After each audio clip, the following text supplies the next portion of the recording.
The Raiders' offense showed a new identity against the Patriots, and fans finally got a taste of what this group is capable of when everything clicks. But the question now is whether they can keep that energy rolling into a massive Monday night showdown against the Chargers.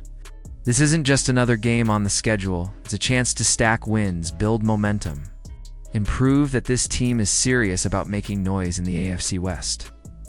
Raider Nation has been waiting for a team like this, and Week 2 could be the moment where everything changes. One of the biggest storylines to emerge from Sundays win was how different this Chip Kelly offense looks compared to his old Oregon Ducks or Philadelphia Eagles days. Back then, Kelly was known for warp speed football, snapping the ball every 15 seconds and wearing defenses down with tempo. But this isn't the same Chip Kelly. His time at Ohio State refined his approach, and the Raiders are benefiting from it against the Patriots. The Raiders weren't rushing for big numbers, just 58 yards total, with Ashton Jeanty grinding out 38 yards on 19 carries. Not impressive on paper, but the point wasn't the stat line. The threat of the run forced New England's defense to respect play action, and that opened the floodgates. Geno Smith took advantage, throwing for more than 360 yards and spreading the ball all over the field. This is the modern version of Chip Kelly. Efficiency over speed. Lean on 12 personnel with 2 tight ends, sometimes even 13 with 3, and make defenses guess wrong. Brock Bowers and Michael Big Mike Meyer give Kelly the versatility to line up in multiple looks without changing personnel. They can block, catch, and even shift into the backfield when needed.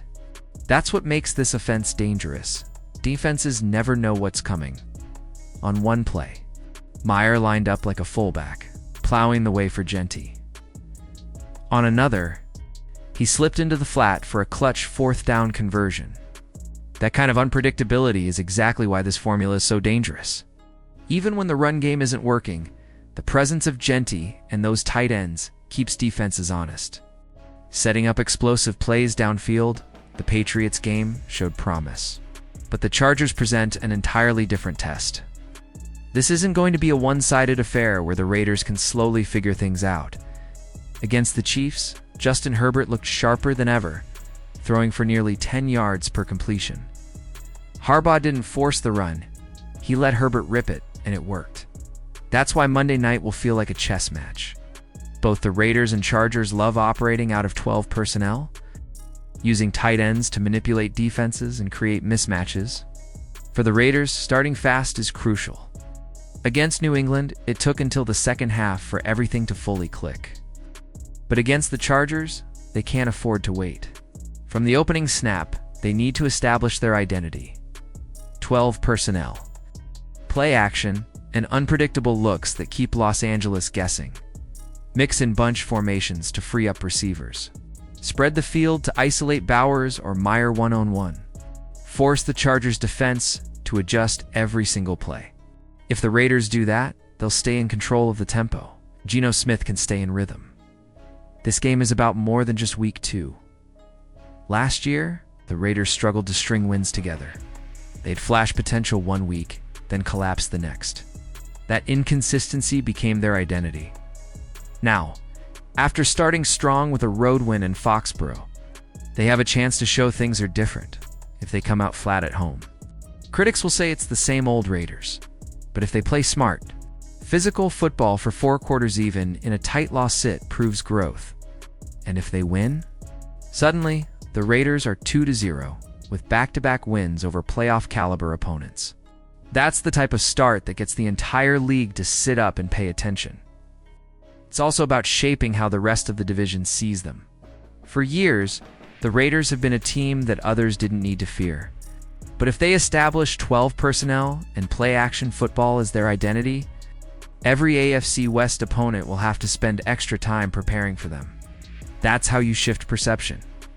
Of course, the Chargers aren't going to roll over. Justin Herbert looked different against Kansas City, focused, locked in and tired of the narrative that he can't win big games. The Raiders' secondary has to be ready. Corners like Q Kelly and Eric Stokes will need to step up, while the linebackers must stay sharp in coverage. If Divine Deablo or Robert Spillane can't go, the challenge gets even tougher. Safety Isaiah Polamau made a huge interception last week, and Jeremy Chin will need to bring the same playmaking energy. The Chargers will test the Raiders vertically and horizontally, so communication has to be perfect. One slip-up could mean a touchdown. Discipline is also key.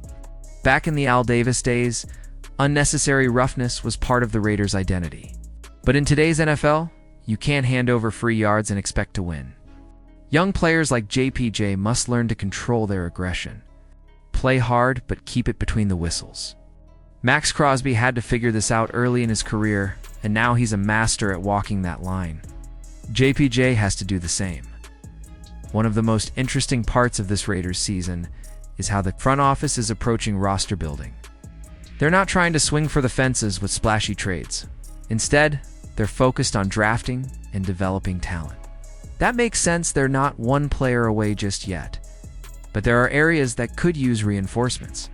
A true shutdown cornerback would transform the defense. Another pass rusher opposite Crosby would keep opposing quarterbacks from keying on him every play. And a strong interior lineman could give Geno Smith more protection while also boosting the run game. If the Raiders are still in contention later this year, a smart, targeted trade could make all the difference. One storyline fans are buzzing about is Jakobi Meyers and his contract situation.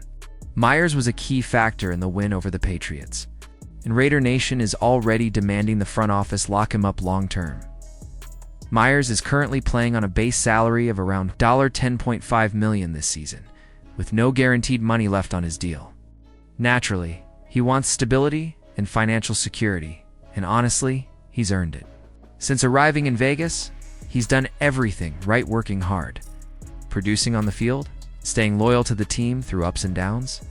The hesitation from the Raiders' perspective is understandable. Outside of last year's 1,000-yard season, Meyers hasn't had a truly elite campaign yet. And with the team still figuring out its long-term identity, they're cautious about handing out big contracts. But this year feels different. In Week 1 alone, with Geno Smith at quarterback and a real offensive system, Meyers has already shown he can thrive at an even higher level. He doesn't need to lobby for a deal, his play is making the case for him.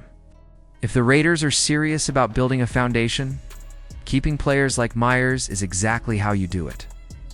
At the end of the day, Monday night against the Chargers isn't just another game, it's a statement opportunity.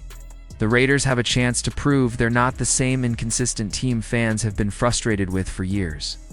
They've got a new offensive identity, a quarterback playing with confidence, and a defense that has the pieces to compete if they stay disciplined. Allegiant Stadium will be rocking, with estimates saying 86% of the fans in attendance will be Raider Nation. The blackout has been called, and the atmosphere will be electric. This team cannot afford to waste that energy by laying an egg at home. It's simple. Start fast, stick to your identity, stay disciplined, and let Raider Nation push you over the top. Do that, and this game could mark the beginning of something special. What do you think, Raider fans? Can this team keep the momentum going and take down the Chargers? Or will old habits creep back in?